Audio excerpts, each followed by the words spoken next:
तो चलिए video start करते हैं। जैसे कि आप जानते हैं कि हम बात कर रहे हैं होल्ड टाइम और होल्ड टाइम स्टडीज के ऊपर, और लास्ट वीडियो के अंदर मैंने आपको बताया था कि होल्ड टाइम और होल्ड टाइम स्टडीज क्या होता है।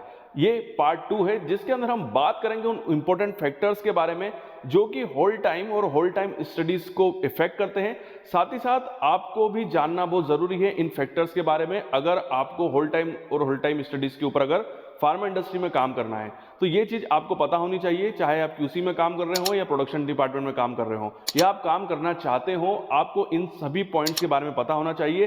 तभी आप होल टाइम स्टडी को सिस्टमेटिक वे में समझ पाएंगे और इसका इंपॉर्टेंस समझ पाएंगे, और अगर आपको कभी काम करने का मौका मिलेगा तो ये पॉइंट्स आपकी काफी हेल्प करेंगे। तो ज्यादा समय नहीं गवाते हैं और बात करते हैं उन इंपॉर्टेंट फैक्टर्स के बारे में। सबसे पहले मैं आपको ये बताता हूं कि जो होल टाइम स्टडीज जो हम करते हैं बेसिकली उससे जो इंफॉर्मेशन हमको मिलती है उससे हमको क्या क्या फायदे होते हैं।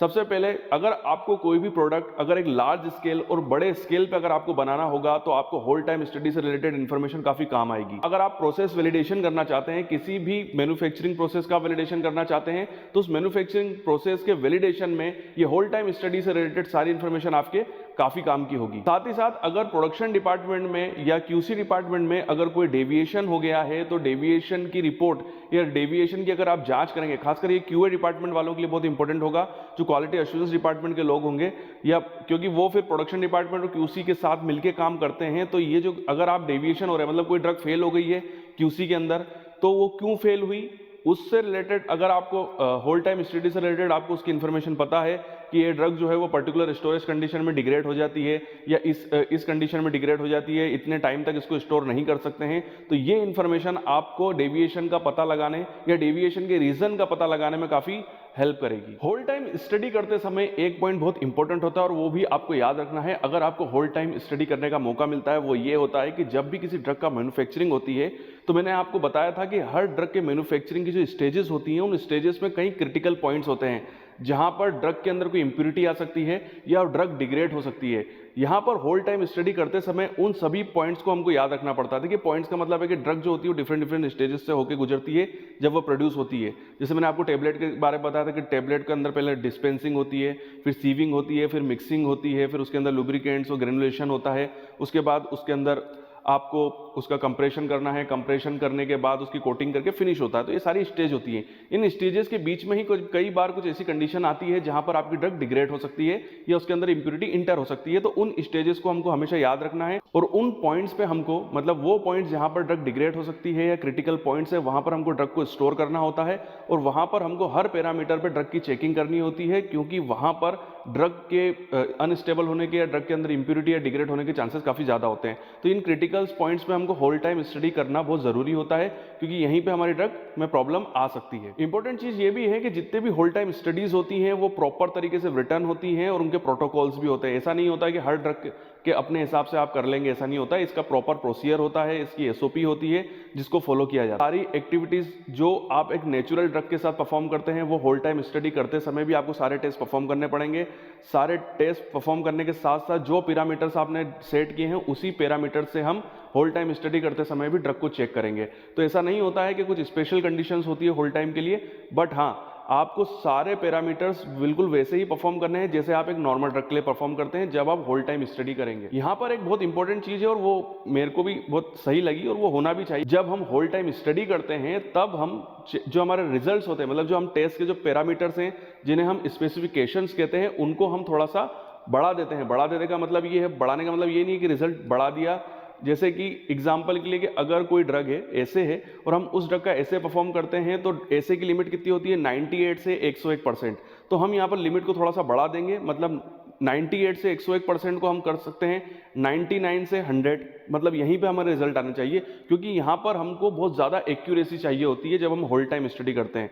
मतलब नॉर्मल स्पेसिफिकेशन से भी थोड़े टफ स्पेसिफिकेशन हम होल टाइम स्टडी के अंदर अप्लाई करते हैं। मतलब स्पेसिफिकेशन थोड़े से टफ हो जाएंगे, रिजल्ट्स जो होंगे वो थोड़े ज़्यादा एक्यूरेट आने चाहिए जब हम होल टाइम स्टडी करते हैं। क्योंकि जब हम होल टाइम स्टडी में ज़्यादा एक्यूरेट रिजल्ट लाएंगे तो जब हम नॉर्मल प्रैक्टिस करेंगे तो वहाँ पर रिजल्ट के अगर रिजल्ट थोड़ा बहुत भी आगे पीछे होता है तो भी हमारी ड्रग पास हो जाएगी और उसके अंदर जो रिजल्ट्स होंगे वो सही आएंगे। तो होल्ड टाइम स्टडी करते समय रिजल्ट जो होने चाहिए वो ज़्यादा एक्यूरेट होने चाहिए।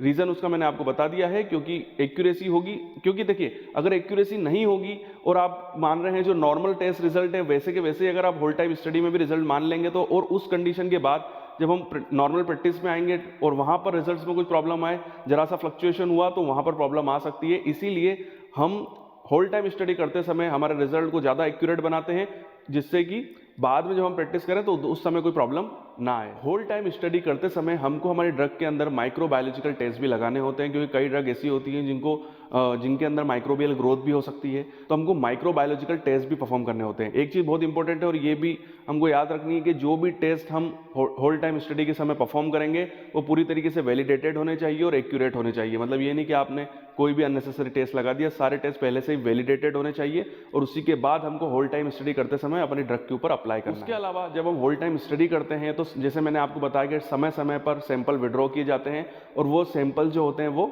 हमारी क्यूसी में जाते हैं और क्यूसी में जो होता है वो ड्रग की टेस्टिंग होती है। तो ये सैंपलिंग सही टाइम पे होना चाहिए।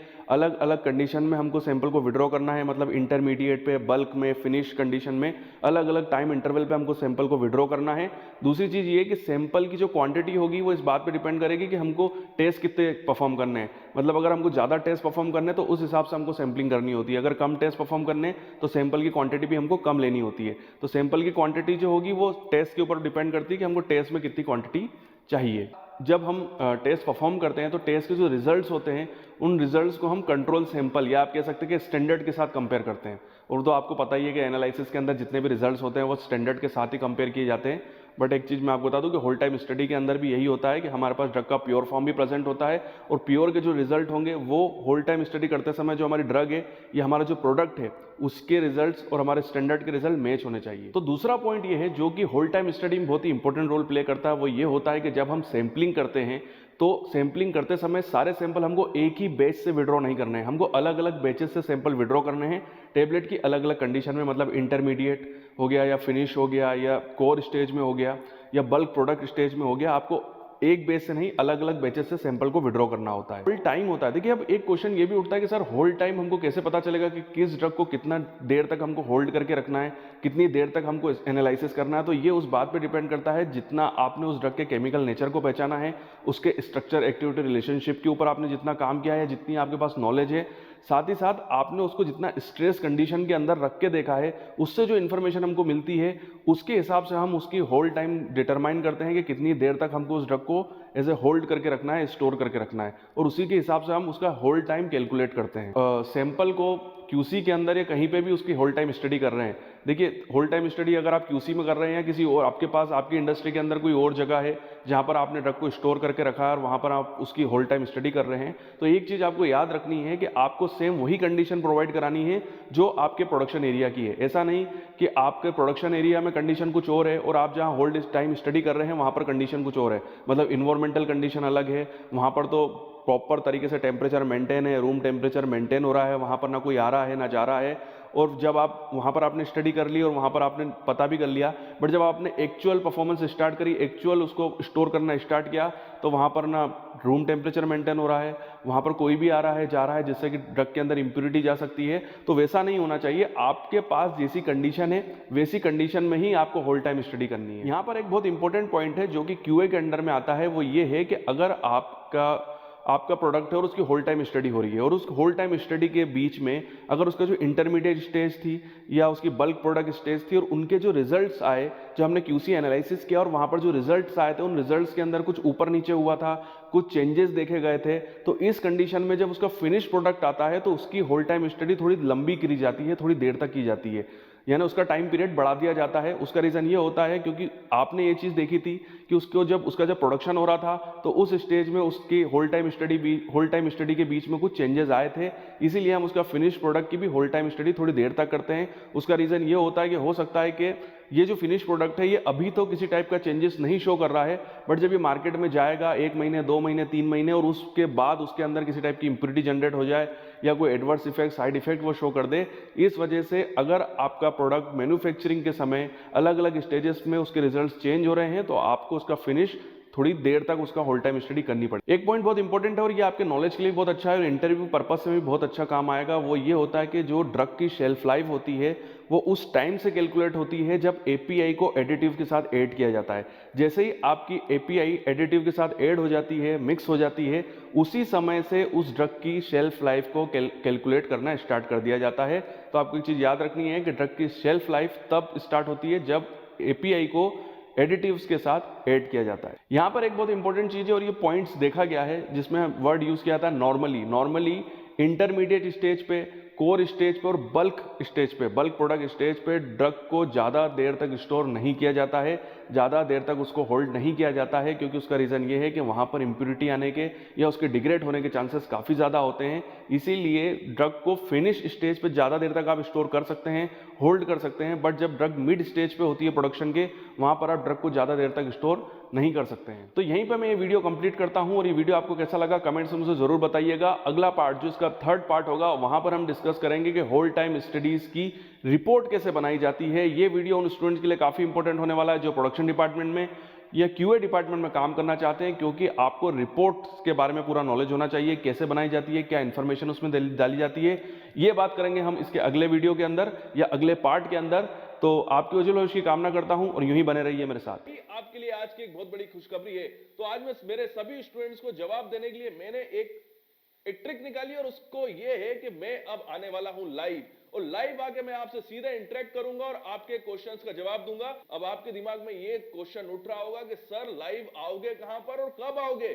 तो मैं आपको एक चीज बता दूं कि मैं लाइव आऊंगा मेरे फेसबुक पेज पे। मेरे फेसबुक पेज का नाम है प्रोफेसर करण अजय गुप्ता। उस पेज को आप फॉलो कर लीजिए। समय, टाइम, जो जगह, वो सब मैं बताऊंगा उस फेसबुक पेज पे। और मैं आपको बताना चाहता हूं कि जल्द ही मैं फेसबुक लाइव पे आने वाला हूं। सर लिंक तो बता दो। तो लिंक नीचे डिस्क्रिप्शन बॉक्स में है, मेरे पेज का लिंक नीचे डिस्क्रिप्शन बॉक्स में है, वहां से आप मेरे फेसबुक पेज पे जा सकते हैं और मुझे फॉलो कर लीजिए। और एक मिनट और, अगली मुलाकात होती है फेसबुक पेज पे।